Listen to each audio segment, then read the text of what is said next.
warahmatullahi wabarakatuh. Nama saya Nur Halimah Tusadia dengan NIM 023001901110.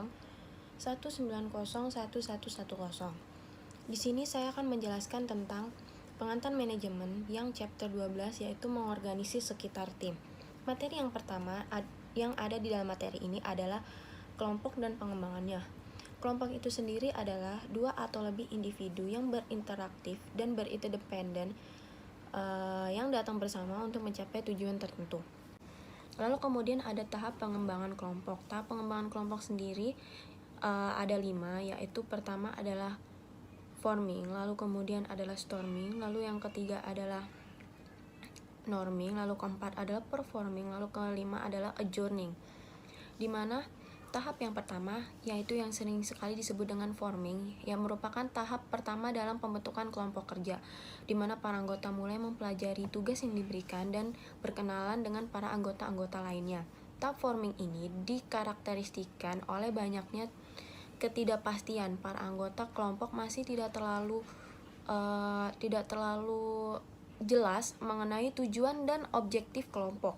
Kemudian mereka sering sekali merasakan kebingungan dan menyembunyikan perasaan masing-masing, dan keterlibatannya pun masih kurang. Yang kedua yaitu tahap timbulnya konflik. Tahap timbulnya konflik menurut Tuckman sering sekali disebut dengan storming, di mana para anggota mulai bekerja, tetapi mereka cenderung akan mempertahankan pendapat mereka masing-masing. Mereka menolak batasan-batasan yang ditetapkan oleh kelompok terhadap individu mereka. Tahap storming ini dikarakteristikan oleh konflik intrakelompok. Beberapa tanda-tanda bahwa kelompok ini mengalami storming yaitu timbulnya kemarahan, perasaan menyebalkan, ketidaknyamanan, terjadinya adu pendapat atau konflik, dan kegagalan. Kemudian yang ketiga adalah tahap normalisasi, yang sering sekali disebut dengan norming. Di tahap ketiga, tahap terbentuknya hubungan yang dekat antar anggota kelompok dan menetapkan aturan-aturan serta menemukan cara yang tepat supaya dapat mereka mencapai tujuan tertentu atau tujuan yang diinginkan dalam kelompok tersebut. Tanda-tanda kelompok berada di tahap norming adalah adanya peninjauan ulang dan penjelasan mengenai tujuan kelompok, timbulnya persahabatan, kerjasama antar anggota kelompok, dan mereka mulai mendengar pendapat anggota lain, serta mulai mengidentifikasi kekuatan dan kelemahan setiap kelompok. Kemudian ada tahap yang keempat yang disebut dengan performing, yaitu tahap berkinerja. Tahap keempat adalah tahap di mana semua anggota kelompok telah dapat bekerja dan berfungsi secara penuh. Mereka dalam tahap ini memiliki kebersamaan, kepercayaan diri, kreatif, inisiatif, dan semangat yang tinggi serta sukses. Lalu kemudian ada yang kelima adalah tahap adjourning atau pembubaran. Pada tahap ini dikhususkan untuk kelompok-kelompok kerja yang bersifat sementara. Setelah mereka menyelesaikan proyek ataupun suatu permasalahan, mereka akan dibubarkan. Kemudian ada kinerja dan kepuasan kelompok kerja. Yang pertama saya akan bahas adalah kondisi eksternal yang ditimbulkan pada grup. Kelompok kerja dipengaruhi oleh kondisi eksternal yang dikenakan padanya seperti strategi, organisasi, hubungan otoritas, peraturan dan regulasi formal, ketersediaan sumber daya, kriteria pemilihan karyawan, sistem dan budaya manajemen kinerja, dan tata letak fisik umum ruang kerja dan kelompok. Kemudian ada sumber daya anggota grup. Potensi kinerja suatu kelompok sangat bergantung pada sumber daya yang dibawa masing-masing individu ke dalam kelompok. Sumber daya ini mencakup pengetahuan, kemampuan, keterampilan, dan sifat-sifat kepribadian. Dan mereka menentukan apa yang dapat dilakukan anggota dan seberapa efektif mereka akan tampil dalam suatu kelompok. Kemudian ada struktur grup. Struktur grup merupakan kelompok kerja, bukan orang banyak yang tidak terorganisir.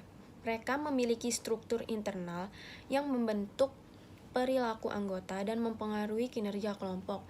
Struktur mengidentifikasi peran, norma, konfirmasi, sistem status, ukuran kelompok, keterpaduan kelompok, dan kepemimpinan.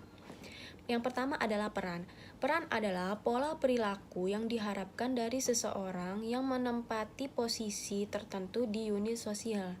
Kemudian ada norma. Norma adalah standar atau ekspektasi yang diterima dan dibagi oleh anggota kelompok. Kemudian yang ketiga adalah ada kesesuaian. Kesesuaian ini adalah orang yang menyesuaikan diri dengan kelompok agar dapat diterima oleh kelompok tersebut. Kemudian ada sistem status. Sistem status sering sekali disebut dengan suatu posisi atau peringkat atau nilai prestise untuk anggota kelompok yang berfungsi sebagai pengakuan atas kontribusi individu untuk kelompok dan sebagai motivator perilaku. Assalamualaikum warahmatullahi wabarakatuh. Perkenalkan, nama saya Nabila Kusuma. Kali ini saya akan membahas tentang ukuran kelompok. Ukuran kelompok itu ada 3. Yang pertama adalah small group, yang kedua adalah large group, yang ketiga adalah social loving. Small group atau yang bisa kita katakan kelompok kecil dapat mengerjakan tugas secara cepat dibanding dengan large group dan lebih efektif dengan menggunakan fakta-fakta. Sedangkan large group atau yang bisa kita sebut dengan kelompok besar dapat memecahkan masalah lebih baik daripada small group, baik dalam mendapatkan masukan yang beragam dan lebih efektif dalam mencari fakta-fakta. Kelompok besar, sekitar selusin atau lebih anggota, sangat baik mendapatkan input yang beragam. Oleh karena itu, apabila ada suatu kelompok mencari fakta-fakta, kelompok besarlah yang lebih tepat dan efektif. Sedangkan kelompok kecil, sekitar 5-7 anggota, lebih baik melakukan sesuatu secara produktivitas dengan fakta-fakta tersebut. Sekarang yang terakhir adalah social loving. Social loving bisa kita sebut dengan kemalasan sosial. Kemalasan sosial adalah kecenderungan seseorang untuk tidak berupaya maksimal ketika bekerja secara kelompok dibanding secara individual. Sekarang kita akan bahas tentang kesatuan kelompok. Kesatuan kelompok adalah derajat di mana para anggotanya tertarik dengan kelompok tersebut dan berbagi peran untuk menuju tujuan kelompok. Apabila semakin kohesif kelompok tersebut, semakin patuh anggotanya untuk menjalankan tujuan tersebut. Apabila tujuan itu sangat layak, seperti output yang tinggi, kualitas kerja, dan kerjasama para anggotanya di luar kelompok akan meningkatkan produktivitas. Apabila suatu kohesifnya kurang, produktivitasnya pun semakin menurun. Sekarang kita akan masuk ke dalam topik proses grup. Proses grup, faktor berikutnya yang menentukan kinerja dan kepuasan kelompok menyangkut proses yang berlangsung dalam kelompok kerja seperti komunikasi, pengambilan keputusan, manajemen konflik, dan sejenisnya. Proses ini harus dipahami oleh kelompok kerja karena mempengaruhi kinerja dan kepuasan kelompok secara positif dan negatif. Selanjutnya, pengambilan keputusan kelompok. Keunggulan apakah yang dimiliki keputusan kelompok terhadap keputusan individu? Salah satunya adalah bahwa keputusan kelompok menghasilkan informasi dan pengetahuan yang lebih lengkap. Selanjutnya adalah konflik manajemen. Konflik adalah merasakan perbedaan yang tidak sesuai yang menghasilkan gangguan atau pertentangan. 3 pandangan berbeda telah berkembang mengenai konflik. Yang pertama, pandangan tradisional tentang konflik. Konflik ini harus dihindari. Yang kedua, pandangan manusia tentang konflik. Konflik merupakan hal yang alami dan tak terhindarkan dalam kelompok apapun. Yang ketiga, hubungan interaksionis tentang konflik. Konflik tidak hanya menjadi dorongan positif bagi kelompok, tetapi juga sebagian konflik justru harus terjadi dalam suatu kelompok agar bisa bekerja efektif. Kategori konflik itu ada 2. Yang pertama adalah konflik fungsional bersifat konstruktif, yang kedua konflik disfungsional bersifat merusak. Tipe konflik pun juga ada 2, konflik tugas dengan muatan dan tujuan pekerjaan, yang kedua konflik hubungan fokus pada hubungan imperasional atau interpersonal. Sekarang saya akan membahas tentang tugas grup. Tugasnya sederhana atau kompleks. Tugas-tugas sederhana bersifat rutin dan standar. Tugas-tugas kompleks cenderung baru atau tidak rutin. Semakin kompleks tugas, semakin banyak manfaat kelompok dari diskusi kelompok tentang metode kerja alternatif. Dan antara grup dan tim. Grup kerja memiliki pemimpin yang terfokus secara jelas dan kuat. memiliki tanggung jawab individual, memiliki tujuan sama sebagai misi keorganisasian yang lebih luas, menciptakan hasil kerja yang individual, melakukan pertemuan-pertemuan efisien, mengukur keefektifannya secara tidak langsung, berdiskusi, mendelegasikan, dan memutuskan. Tim kerja memiliki peran kepemimpinan yang terbagi, memiliki tanggung jawab individu dan grup, memiliki tujuan khusus yang ditentukan oleh tim itu sendiri, menciptakan hasil kerja kolektif, mendorong diskusi terbuka, dan pertemuan-pertemuan pemecah masalah dengan aktif, mengukur kinerja secara langsung melalui hasil kerja kolektif, berdiskusi, memutuskan, dan mengerjakan pengerjaan nyata bersama-sama. Tim kerja. Ada 4 jenis tim kerja yang paling umum. Yang pertama adalah tim pemecah masalah.